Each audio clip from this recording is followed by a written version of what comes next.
All right, well, welcome everyone to the September board meeting. We're going to start this evening with a work session on the K-12 Comprehensive Health Plan of Instruction. So with that, I will hand the mic over to Mr. Bennett.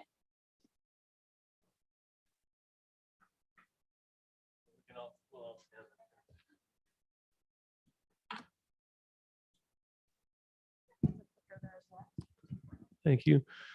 Good evening, Superintendent Courtney, Board of Directors. Good to see you all tonight. We are excited to bring this plan to you around our comprehensive health plan of instruction. This plan brought together a team with multiple perspectives of community members, parents, teachers, administrators to put this plan in place. And a major focus of this plan was to try to meet the needs of everyone in the district, regardless of what their individual beliefs were. This plan brings a lot of transparency to our comprehensive sexual health instruction.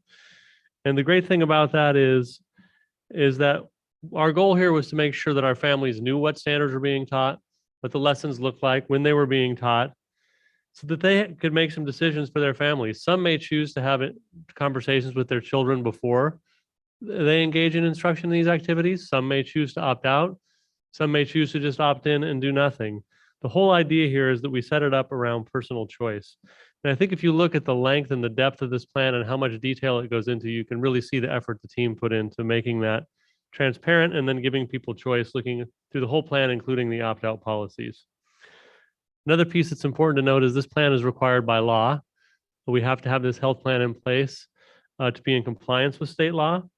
And so this plan, as it's written, would bring us into compliance with state law.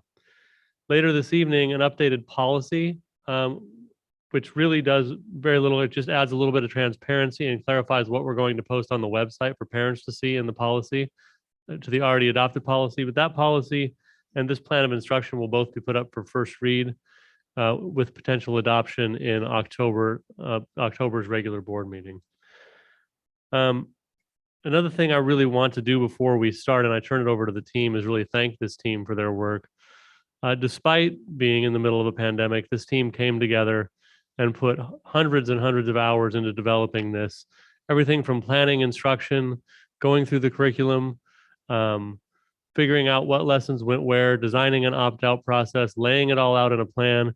Just the plan itself is about 50 pages, and within that, there are many, many pages of links to more detailed information. And so it was a huge project for this team to take on. And so I just want to commend them for the great work they did, thank them for their efforts in doing the work and for being here tonight to present. So thank you all very much. I sincerely appreciate your work. We all do.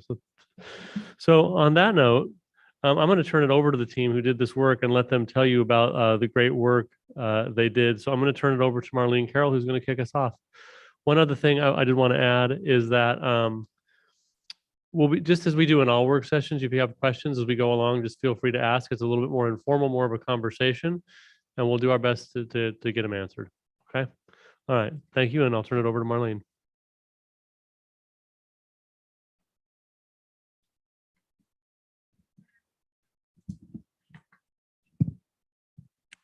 All right. Thank you, Dr. Cordy, Board Chair Hecker, and board members.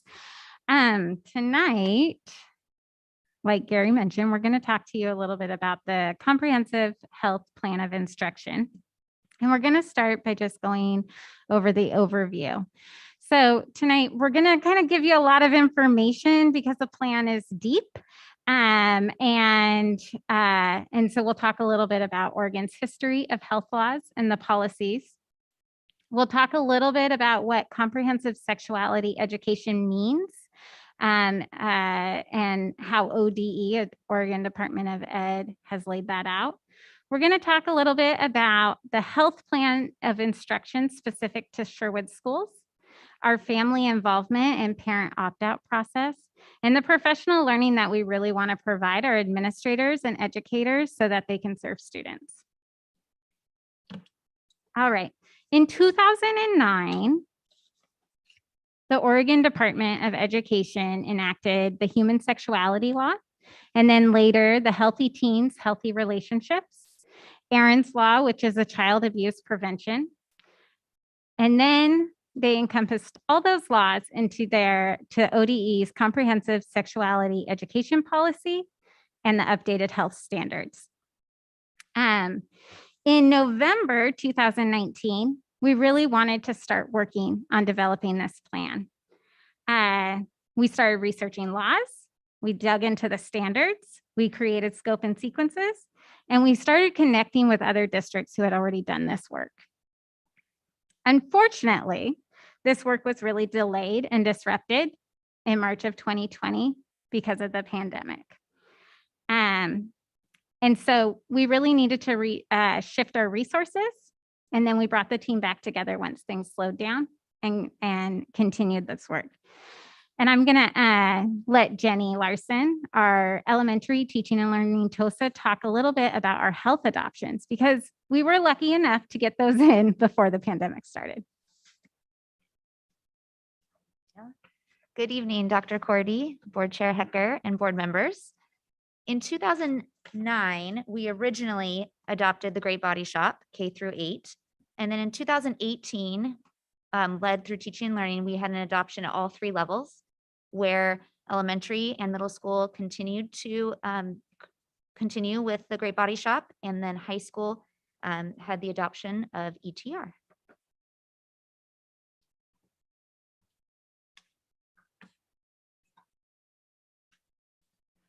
Okay, so what is comprehensive sexuality education? The Oregon Department of Education describes it as a curriculum-based process of teaching and learning about the emotional, physical, and social aspects of human sexuality and healthy relationships. Sexuality education teaches that sexuality is a normal part of being a human. It really aims to normalize conversations that students are having about sexual health so that youth are not stigmatized or embarrassed when they're talking to that trusted adult. It also provides them resources to seek help when they need it. Sexuality education is steeped in research, and we've learned that young people have this important information wait longer to have sex, have fewer partners and take fewer risks, and their health outcomes are better. To talk more in depth about all the components of comprehensive sexuality education, I'm going to turn it over to Sarah and Jenny, our teaching and learning TOSAs.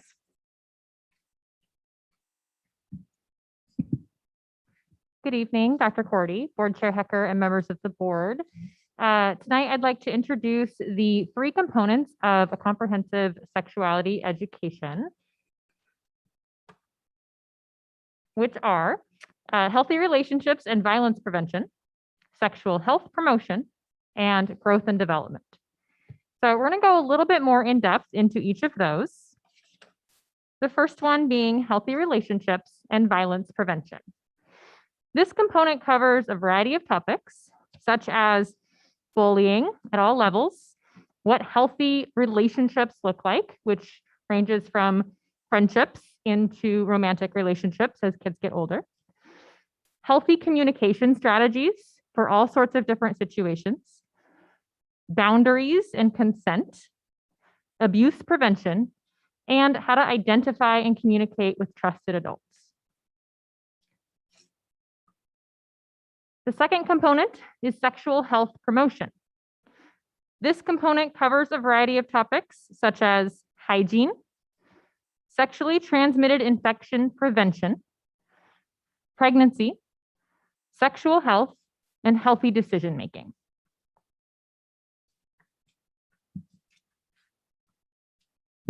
The third component is growth and development, which includes puberty, anatomy, positive identity and body image, and students receive age-appropriate, medically accurate instruction on sexual education.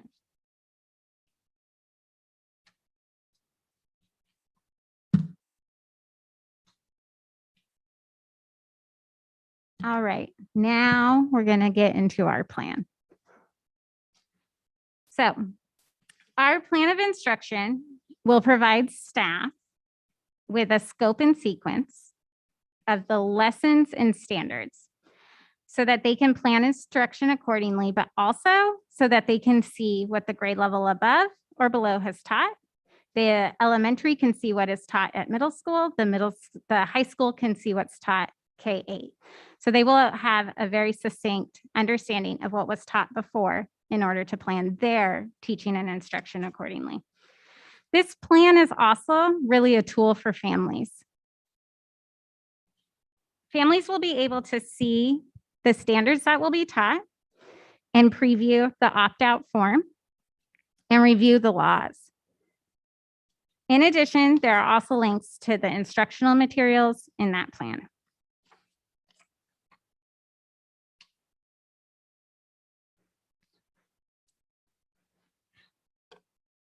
Okay. Some of the key components of the plan is really meeting the Oregon law and policy. Because without that, we're not in compliance with the state. So our plan meets the requirements of the Human Sexuality Law, the Healthy Teens, Healthy Relationships, Aaron's Law, and ODE's Comprehensive Sexuality Education. It provides opportunities for schools and families to partner in providing sexuality education. It's culturally inclusive. It teaches standards that articulate that sexuality is a natural part of being human. It ensures that young people have the right to age-appropriate information and is based in positive practices because we want all of our students to feel safe when learning about sensitive topics.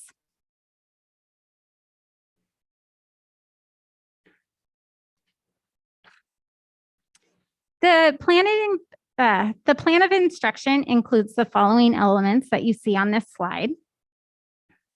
And all our work as a committee really worked to kind of craft these and create these. So when you review the plan, you'll see these different sections and the work that went into them.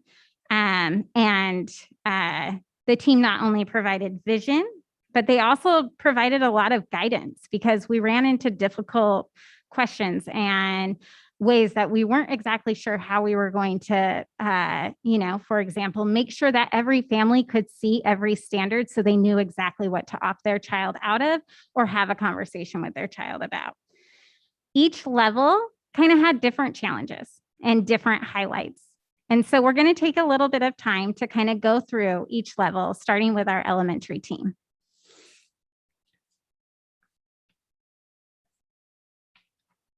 All right. Good evening, Dr. Cordy, Board Chair Hecker, and board members. My name is Emily Smith, and I am a third grade teacher at Hawksview Elementary. I was invited to sit on this committee in the spring and happily accepted so that I could get a more in-depth view of our health curriculum and our plan. My task with the committee was to review each elementary lesson that is to be taught and look for any concerns with the lessons. I'm happy to report that I found the curriculum to be one that could be taught to all. It is straightforward and keeps to the facts. I kept particular eye out for sensitive material, as some of the standards can be quite sticky. For instance, in kindergarten, there's a standard that reads, its number HE1.K.6, identify ways to prevent communicable and non-communicable diseases and understand the difference, including HIV and AIDS, hepatitis B, and hepatitis C. My concern from a parent's perspective is, what does this look like at a kindergarten level? Are the lessons going to be developmentally appropriate? Indeed, what it looks like is, don't touch somebody else's bodily fluids. If there's throw up, don't touch it. If you see something else, if you see somebody's blood, don't touch it. This went across the board, K5, that all lessons that I touched upon were taught in a developmentally appropriate manner. Health instruction will be taught weekly with an intentional scope and sequence and specific lessons targeted toward meeting each state standard. The curriculum is supportive of students and grows with them, building off previous knowledge. There used to be a large jump between 5th grade and 6th grade.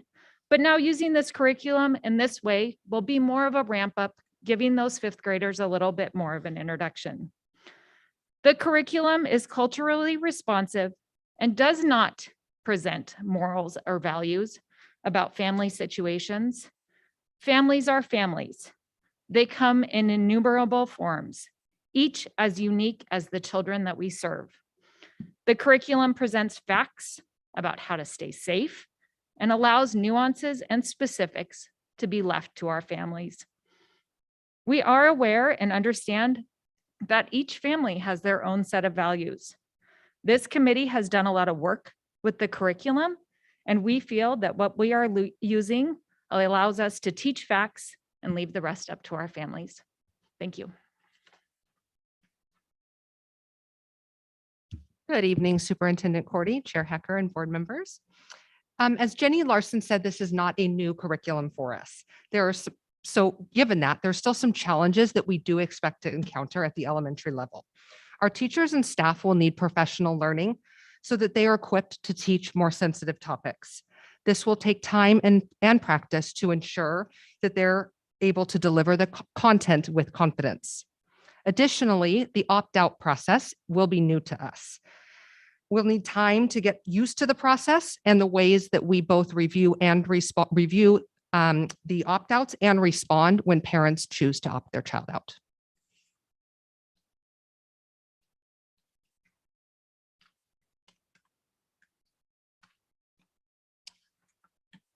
Oh, I have to click it? Oh, thank you. I was wondering who was clicking it. I was looking around. Thank you, Millie. Good evening, Superintendent Courtney, Board Chair Hecker, and board members. My name is Cindy Shadbolt, and I teach 6th, 7th, and 8th grade health at Sherwood Middle School. This is my 14th year teaching there, and I've had the privilege to teach a few of your children also through the years, specifically in regards to this content. It's actually, this move is really not a big difference from what we've been doing. We have been teaching comprehensive sexual health at the middle school level since 2010, specifically in regards to HIV and AIDS and contraception methods. With the adoption of the Great Body Shop in 2018, and then the work that we've completed with scope and sequence and making sure all of the state standards are included in that scope and sequence. The biggest change is really making sure that all grade levels, both 6th or all 6th, 7th, and 8th will be comprehensive and aligned to the Oregon State standards. I would say we were comprehensive at 8th grade and 6th grade we were, but not perhaps having all the standards included. And with this work, we will have all the standards included. Probably the most important thing at the middle school is being culturally inclusive in language. And first of all, the Great Body Shop does a great job at that. They have scenarios in there that are very culturally inclusive and actually eye-opening to us when we were doing our work. We just had a lesson this week in regards to asthma and allergies, and it was about a student going to a bar mitzvah, and he was allergic to wheat and eggs, and he was eating a special bar mitzvah cake and other foods and something called challah, but I think it's pronounced challah. And it was great because I said, what is this? And we figured out it might be bread. And then one of the students, we looked it up, and then he was the one that informed us how to say it. And then we all decided that we would like to try it because it looked really good. But what was great about that was it was a way to be inclusive, and it also opened up the conversation in the classroom. So Great Body Shop is fantastic. But the other way is I have learned, and things have changed over the years, my language just has to change a small way to be inclusive. So that means instead of saying, when you get married, it will say, when you wait for a committed relationship. And that includes all. I have students that come from divorce situations, from two parents situations, whatever it might be. And just by simply saying committed relationship is inclusive. The other thing that I learned this last spring was I was talking about puberty, and I used to explain that hormones increase crushes and attractions in all, and you go a little crazy is what we would say. And then I had a student approach me and said, I don't feel crushes and attractions. And so I was able to change my language and say, hormones do create crushes and attractions. Some people feel little to none, and some people feel a lot. And simply by changing that language made that inclusive for all. So small little changes really make my job quite easy in regards to the subject matter. I do not teach morals or values. I teach facts, I teach information, and teaching at Sherwood Middle School for so many years, I was the only health teacher. So I had every single student that went through Sherwood Middle School. So that meant every moral and value belief system that there is. And I was successful because I don't teach morals and values, but the information that I teach goes home with students, and I encourage them to talk to their parents and apply the information that they learn in the classroom to their moral and value system. And that way, again, it works for all. I believe that's it. Good evening, Superintendent Cordy, Board Chair Hecker, and Board of Directors. My name is Millie Wilkinson, and I'm an associate principal at Sherwood Middle School. Much like the elementary, there are some challenges associated with our rollout as well. One that Cindy alluded to a little bit is related to our master's schedule. We're really lucky that our sixth graders are able to have PE health every single day. That's allowed us to go really deep as well as wide with our instruction around health and PE. Our 7th and 8th graders currently have one period of PE health every other day. So that provides a little bit of a challenge just with us being able to teach all of the standards with the depth and the breadth that we'd like to. But we have a plan that's just a long-term goal for us would be to increase and have 7th and 8th graders also have PE and health every day as well. An additional challenge was just around the opt-out logistics. We're really excited about the opportunity and flexibility families will have with being able to opt out of individual lessons and standards rather than the unit as a whole. We really feel like that will give families some choice and some flexibility and being able to customize for their own needs and what their family feels is best for their student. For us as a building, that just provides a challenge because it's a lot more for us to manage and keep track of.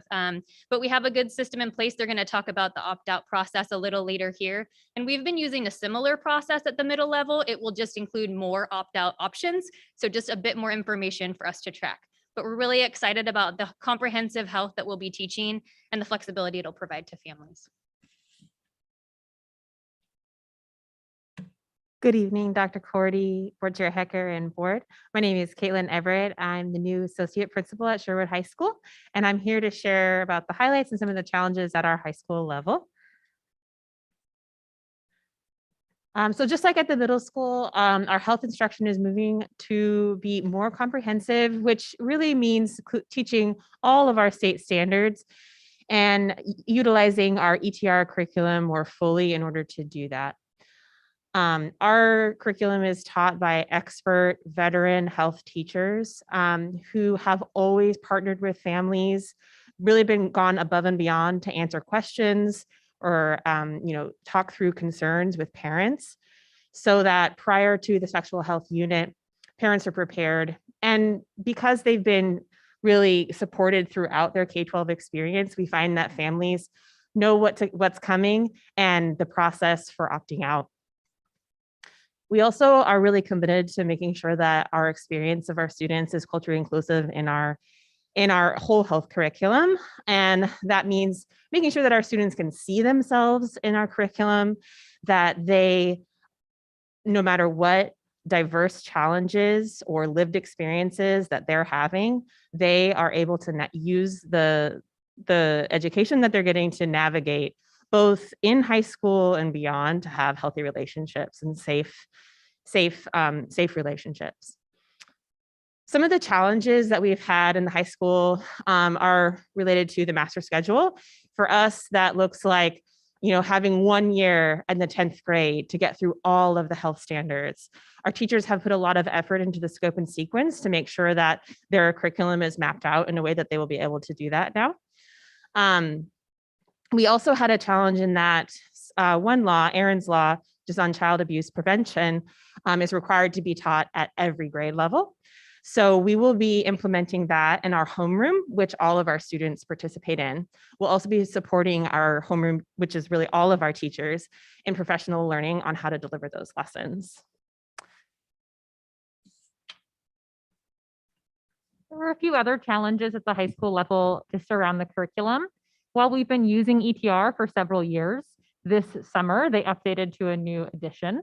And so our teachers did have to do some work in aligning this newer edition with what they've previously been using. The ETR curriculum also leans heavily on the national health standards. And while there's a lot of crossover between the national standards and the Oregon health standards, few of them are slightly different. So it's going to be an ongoing process to keep working with our high school team to make sure we're meeting all those standards and that the alignment is really clear between the national standards and the state standards.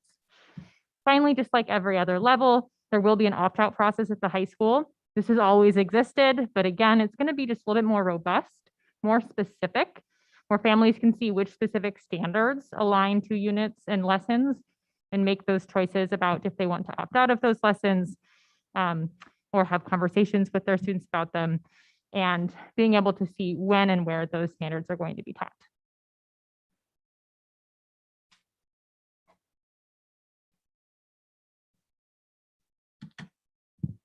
Good evening, Dr. Courtney, Board Chair Hecker, and Board of Directors. My name is Miranda Johnson. I am the principal at Ridges Elementary here in Sherwood. And over the last few months, our health committee has held several sessions and offline conversations just about the importance of including our families in this process and the importance that they play in health education. And looking at the laws and policies connected to health, we found that there were some guidelines that were critical for us to keep in mind as we were planning and working through creating an opt-out process. And those guidelines are listed here for you. Opportunities for families to connect with teachers and administrators around comprehensive sexuality education. An opportunity to review all sexuality education instructional materials and notification in advance of sexuality education and opt-out procedures. And at this time, I'm going to hand the podium over to Lene, who is going to share with you a little bit about how important it was that we included parents in the creation of this opt-out process. Good evening, Superintendent Courtney and Board Chair Hecker and board members. Are we having fun yet? This is riveting, isn't it? I just want to personally thank you for serving on this board and making Sherwood School District an amazing district. I know it's a lot of work and it's a lot of listening to voices. Lene Bishop is my name. My family moved here in 2009. I have 4 children, 3 of which have graduated from Sherwood, the Sherwood School District. My 4th child is a freshman at the high school right now. One of the reasons we moved to Sherwood is because of the school district. We knew that you worked well with parents. And so in my time here in Sherwood, I volunteered just a little bit in a few different places because I wanted to be involved with what my children's education is. This parent opt-out and knowledge extended to the parents on this topic specifically is imperative. My 4 children are all so different. And if my 4 children are different and they're from the same parents and we have the same morals and standards in our home, but they each learn differently, they have different life experiences, you multiply that by every child in our school district and the diversity is great. The experiences are great. As a parent, it's important for me to know what you're teaching, so it bridges that gap so that we can be prepared to help our children understand what they've learned in the classroom. If we don't know what follow-up questions to have at the end of the day. Or if there is a topic that is concerning that maybe would be emotionally a bad time or developmentally a bad thing to discuss with this particular student, for us to have the opportunity to opt out is also imperative. So I'm grateful that the school is working hard on keeping the parents included and the knowledge there so that we have a way to be able to start those hard conversations at home that sometimes as parents, we don't know how to get into that conversation. But if we do it before they actually learn it in the classroom, it will be easier for the students in that at that point as well. So thank you for your time.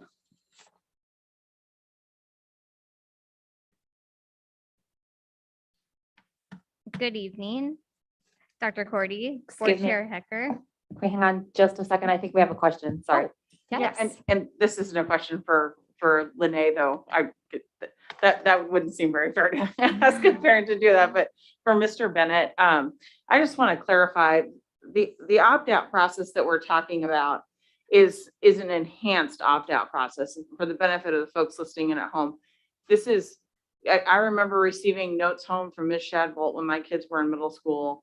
This is not any, this is an expanded opt-out, but this isn't the first time that we've allowed students to opt out of comprehensive sexuality education or other similar. No, this is just a more precise opt-out. In fact, it's a perfect segue into what Ms. Hayes is going to talk about next. But in previous years, they could opt out of the whole unit, but now that it can be individual lessons so that people can participate in lessons that work for them and opt out of ones that do not. And that's where the complexity comes in tracking it on our end, is if you teach 500 students as Ms. Shadbolt does, and there's a bunch of different lessons that you can opt out of, that's a lot to keep track of. And those two things sort of go hand in hand, but it is a much more precise, specific process. Excellent. I just didn't want folks at home to think there was no opportunity before now. If you've had kids at any of these levels, you know you've been able to do that, but just for folks who may be listening for the first time, I didn't want folks to think there was no process before. This is just an enhanced opportunity. So thank you. Okay, good evening, Dr. Cordy, Board Chair Hecker, and board members. My name is Rachel Hay, and I'm a second grade teacher at Middleton. I'm going to talk a little bit about the logistics of the opt-out part. So before any opt-out health lessons are taught, a letter will be sent home to all K-8 families asking that they have acknowledged that they've received the information. A letter will be sent home to all Health A, Health B, and homeroom students, and elementary students will also get letters from their elementary teachers. Our ask is that parents review the information and send back the form signed.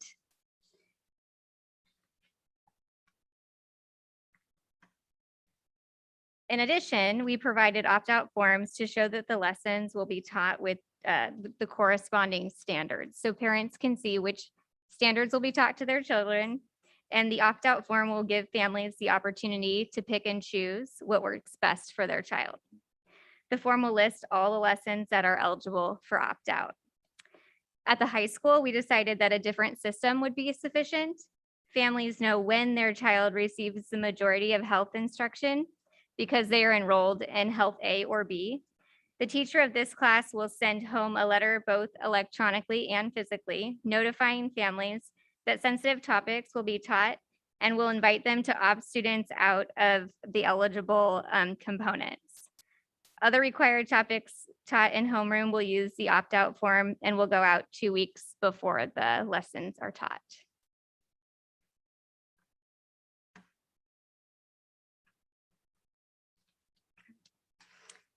So part of this process was really understanding that our teachers and administrators, they also need some professional learning around this work. And because we did an adoption a little bit ago, we really needed some refreshers on what our adoptions have and the new lessons.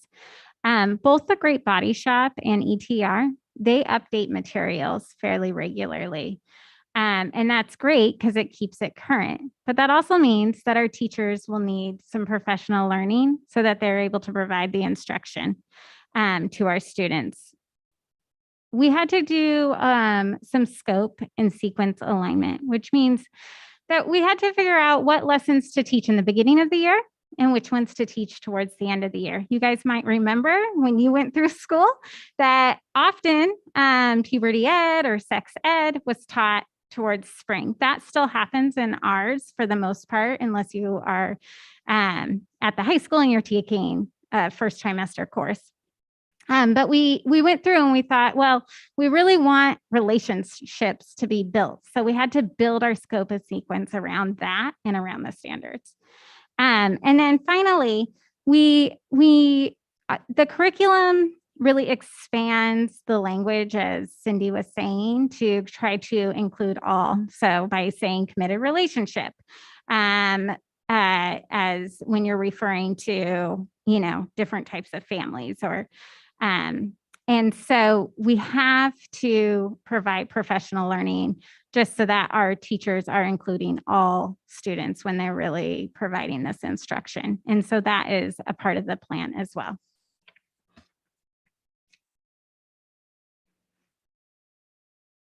Okay, so per the Oregon Administrative Rule 581222050, all districts are required to update the comprehensive health plan of instruction every 2 years.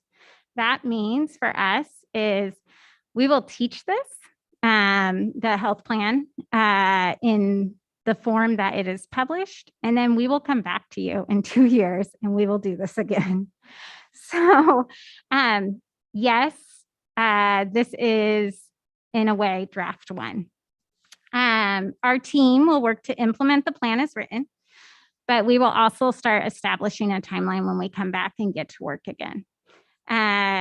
We'll continue to evaluate the plan. We'll continue to provide professional learning to teachers, and we'll get their feedback. We'll work on the opt-out and we'll implement it as written.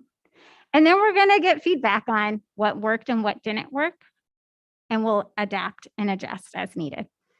Similar to the curriculum cycle, we take feedback from stakeholders, and we always determine which things need to be changed, altered, adjusted, and then that will come back in another 2 years. So this work doesn't stop here. It's a living document, and we'll continue to do this work and bring it back to you in about 2 years, if approved. Questions, comments? Director Thorne? So I was listening and it was a lot of information I was also writing down, and I'm also new at this, so forgive my ignorance if I'm asking something you guys already said. But I've got other questions here, but I think those can be answered just by me reviewing this once more, this presentation. As far as just for clarification purposes on the opt-out process, because I know that's important to a lot of people for lots of different reasons. You said that the opt-out is given 2 weeks in advance of beginning. So before you guys start the lessons, it's 2 weeks in advance, the one time. So it's going to have to work differently for different levels and different lessons. So typically at elementary, for example, we teach like they rotate. They do science, social studies, health, science, social studies, health. And so we would give it before that 3-week chunk. Let's say in the fall, we have 1 3-week chunk of health. We would give that opt-out 2 weeks before that 3-week chunk of health. Okay. But we would do the same in the spring. 2 weeks before that chunk of health, we would give the opt-out pertaining to those lessons. Okay, right. So for Does that every help? new round of lessons. Yeah, Perfect. we don't want to do it so far in advance. Like we wouldn't want to do it at the beginning of a school year because Right. fourth graders look very different at the beginning of a school year. And a family might be like, I want to opt them out of all these lessons. And then as they grow up, they might change their mind towards spring. So we wouldn't want to do it at the beginning of the year. We really want to try to be responsive to where the child is because they change a lot over the course of a year. Okay, Mhm. perfect. Thank you. Yeah. And then the opt-out letter. So I heard sent home, but I also was writing, I heard mail, email. So what are the different methods that are used? So what we're going to do is we're going to have an opt-out letter that basically will have 2 forms. So the first form, hard copy, physical copy, would be a letter acknowledging that we're teaching health. And the letter is actually in the plan, the example letter. And then Okay. on the back of it would be the opt-out. And you would go through and you could check your opt-out. And then what we want to do also is provide that in a Google form so families can fill that out. And whichever one they want to fill out, they can, but they will get a physical copy and they will get an electronic copy. And the physical copy will be sent via mail or home with the student? Home with the student. Okay, that's a concern only because I am a mom of 8th graders and they're not really that reliable. Handing stuff that's maybe sent home. So, okay. So thank you for answering that. And then as far as the actual, so I saw that you are providing the standards when you're providing the chances and opportunities to opt out and for discussion.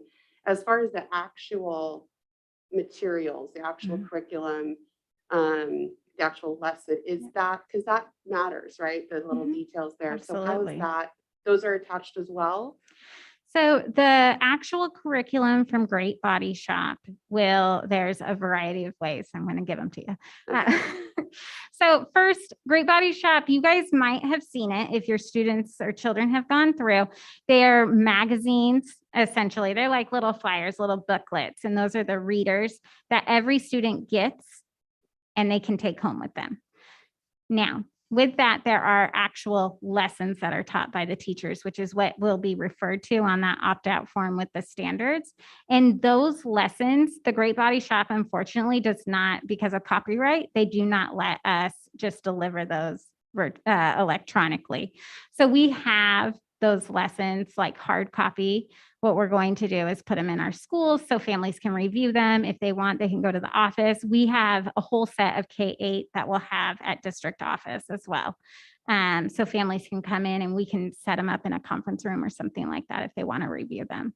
Okay. For ETR, that's the high school curriculum. And it's similar. They do not have it's all online. So they don't allow us to send it out like PDF style because of copyright issues. And so coming into the building and reviewing the curriculum is going to be the best bet to get the specific lessons of what will be taught. Okay. So it will be available in the building. Yes. So at the middle school level, I have a parent meeting. And I think we're looking into that, what that will look like at other levels also, which we haven't had in the past, but we have parent meetings that usually happen in February. And I have all the curriculum, hard copies there for people to see. And then I go through the scope and sequence with parents and explain what that looks like. So what you read on paper sometimes comes across very differently and so I present it that way. So for middle school, 6th, 7th, and 8th grade, parents are able to come in and we give that information through our weekly newsletter and it gets on the calendar.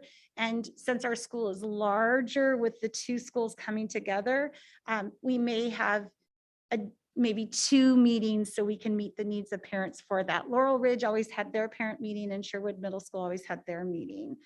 There was something else I was going to say before. Oh, so the great, but that wasn't it, but that I do want to add. The Great Body Shop also has, that was one reason we chose it, is because it does have an electronic component to it.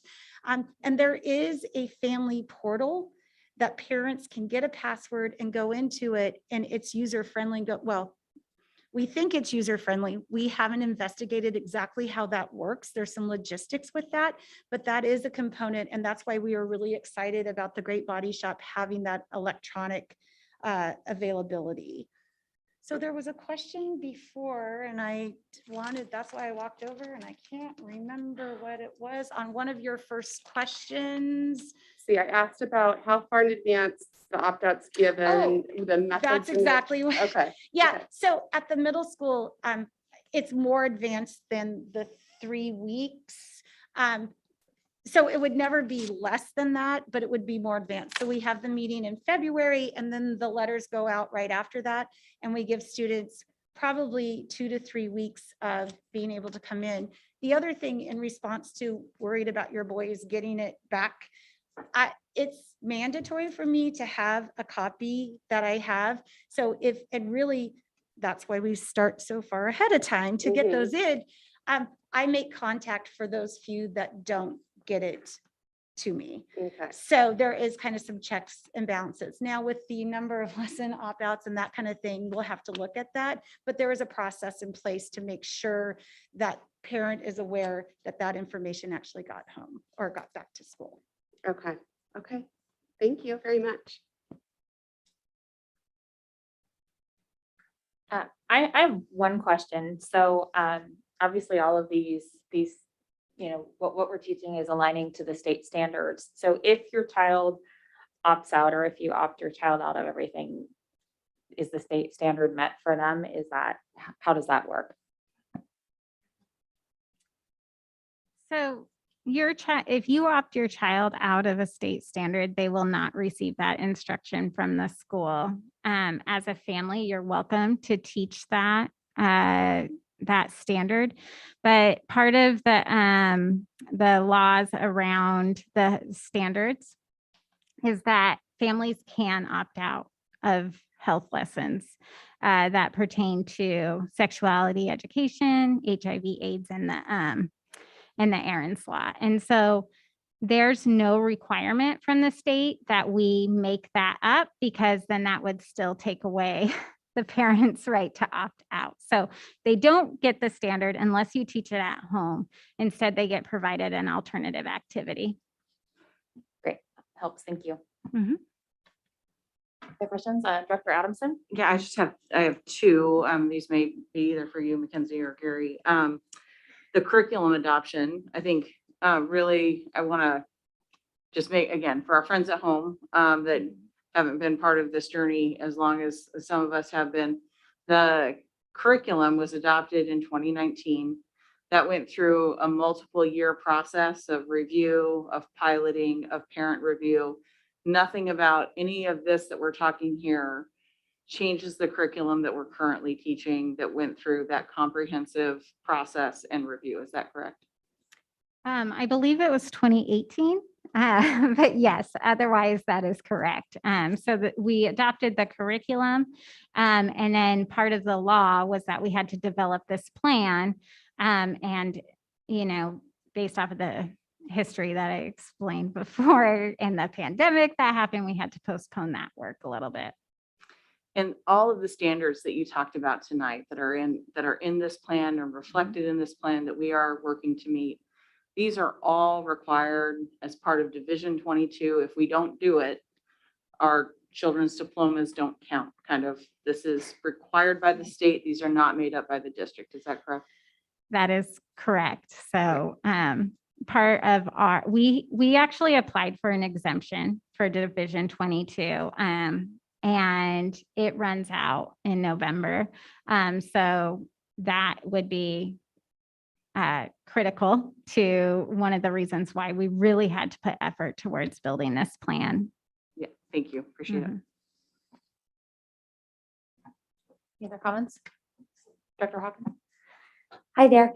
I wanted to thank you guys first for your time in doing this. I know it's an extreme amount of work to sit through all of this and to align this to all these standards. So I thank you. It's a tremendous amount of work. I'm encouraged by the new opt-out. I think it's really like answering a call that parents are asking for. I think logistically it is going to be a lot. So I'll be, curious to see how we're able to manage all that. But I think for parents who are really wanting their children to not cover specific topics, this definitely gives them that opportunity to have their child sit back and not be a part of it. So I think that's really encouraging. I hope our community will be really pleased to see that as an option. My only other question was, who will be providing the professional development with regards to this? So a lot of our professional development will happen either through a train the trainer process from the ETR company or the Great Body Shop. So things like teaching teachers how to create a family portal access, and then them, essentially teaching parents how to use it, right? So our teaching and learning department will do a train the trainer with those companies to figure out how best to do that. In terms of actual like culturally inclusive professional learning for educators. So one, we have access to ODE and they will help us with that training and provide that training. In addition, Great Body Shop has provided that training in the past, and that's part of the refresher is, you know, they really are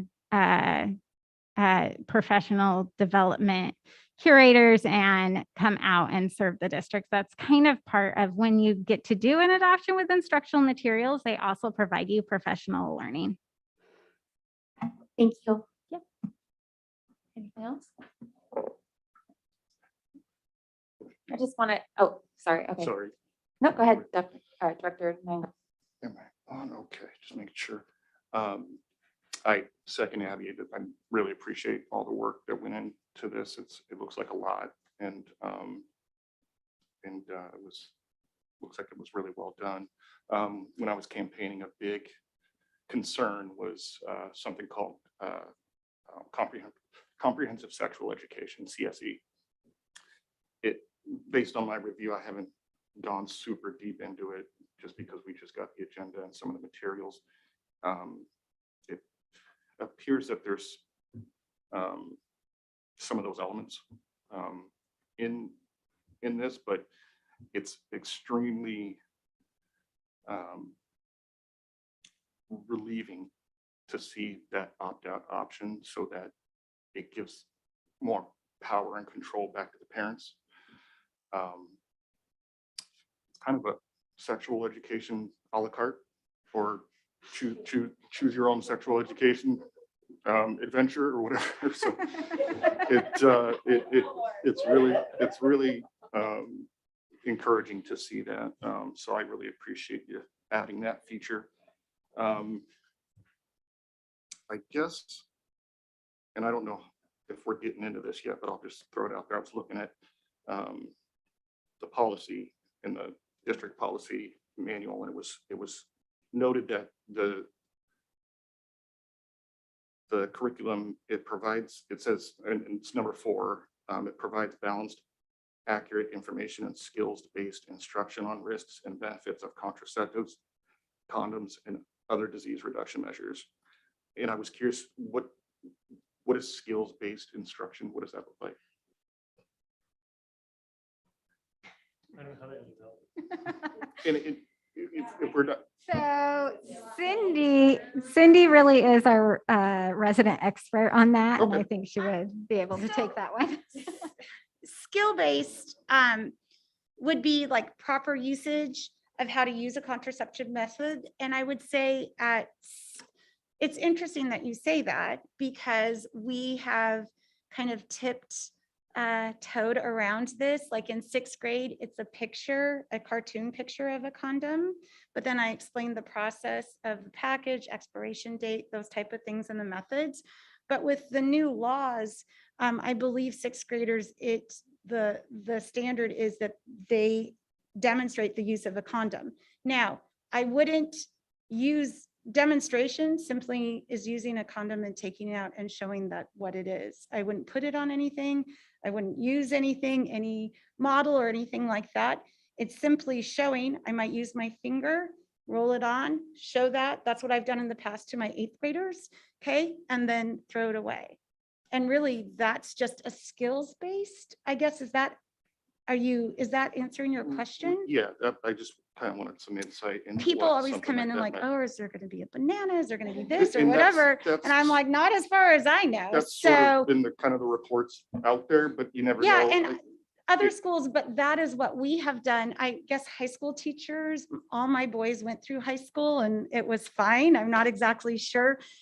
You might want to ask them if they do something different, but at the middle school, it really is just, it's actually much easier. It's hard to use a cartoon picture and have it when you just have a condom and show and go through the steps and relate it to it's, I say it's like a balloon, but I go balloons don't work, right? And you use some humor with that, but then they know why that is. And then you throw it away. It makes it where it's not a big deal.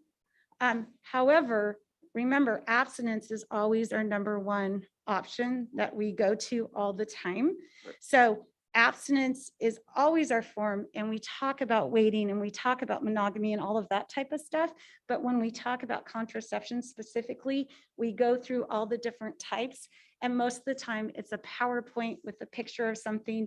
And the only thing skill-based that I can say is I actually have packages of birth control pills and other things, but it's just this is what it looks like. And that's it. Okay. And you brought up my next question, birth control pills. Do you guys go into side effects of, taking medications? Oh, And how absolutely. that affects For hormones everything. and health and all that? Yes. Okay. Again, I'm going to stress abstinence. And the difference is years ago, it was abstinence only programs. And that didn't serve the youth because that only serves a small portion.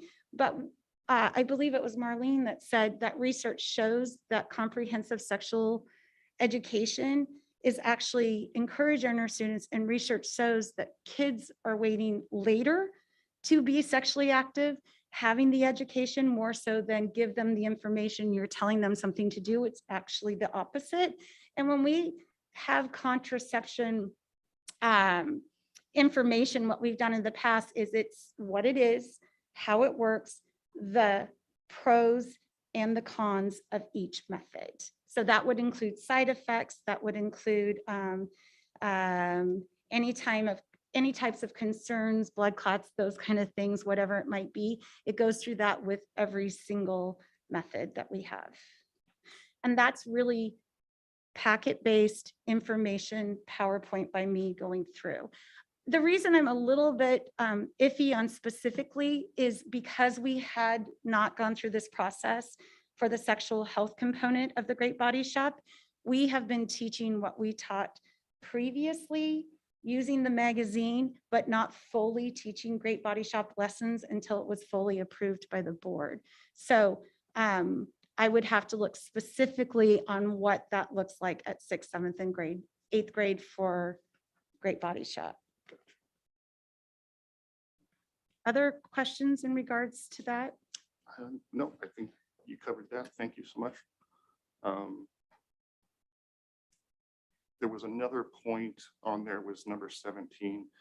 It says uses inclusive materials and strategies that recognize different sexual orientations, gender identities, and gender expression. What does that look like? So part of what I think Cindy referred to around like when we talk about health education and we talk about students and maybe healthy behaviors and wanting to be in a committed relationship versus a marriage, we also do lessons where we have students talk about their families, and their families might look different. And so we continue to include that. So their families might have families where there's 2 moms, and we let students share that. And we consider like their families and whatever that structure looks like as an asset. And that goes kind of with everything. So instead of kind of limiting to, male, female, and if we have a student who's non-binary, we do not say like, oh, you can't be non-binary. We let them and the curriculum kind of move us through that process and making sure that they feel safe and included, and that, whatever their experience is, that they're really celebrated. Yep. I just asked that. I think I just did a little research. I think we're up to, I saw as high of a number as 112 different sexual orientations and gender identities. So I didn't know if you guys were going to cover all that, or you're just saying it's kind of a, sort of what you would normally be dealing with on a day-to-day basis at a child's level, as opposed Absolutely. to. Okay. Yep. Yeah. And I think I had a couple of other questions, but I think you already answered them. And yeah, I would just encourage parents to get involved and be on the lookout for the letter, and Mhm. you know your kid better than anybody does, and you know it's going to be really important to get involved and make sure your kid's getting the right information and the information that you deem appropriate. So again, thank you for the opt-out and great job. Dr. Cordy. Okay, thank you, Chair Hecker. Marlene, first of all, I just want to say thank you so much for your leadership in this work. The amount of time that you and this amazing committee have spent putting together the plan of instruction is just mind-boggling, and the dedication and the attention to details is so evident in the work that you have produced. I also want to say to each of you, for the preparation that went into this work session on a topic that's a tough topic, you know, just to get into discussions about sometimes the way that you all prepared so thoughtfully and shared your experience and perspectives in a way, it was just in a way that was so much easier to understand, and the examples that you gave. So I just want to say thank you just in general for the work that you did to create this plan and the thoughtfulness that went into it, especially related to transparency and the opt-out features, and also specifically for your preparation and for tonight and the time that you took to be with us. It's really appreciated. Thank you.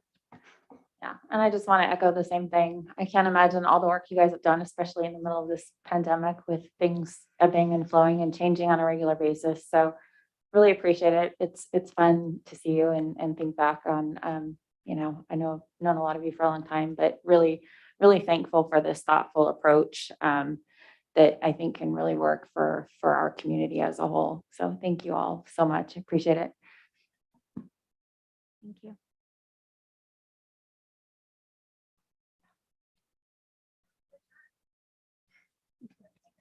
Thank you.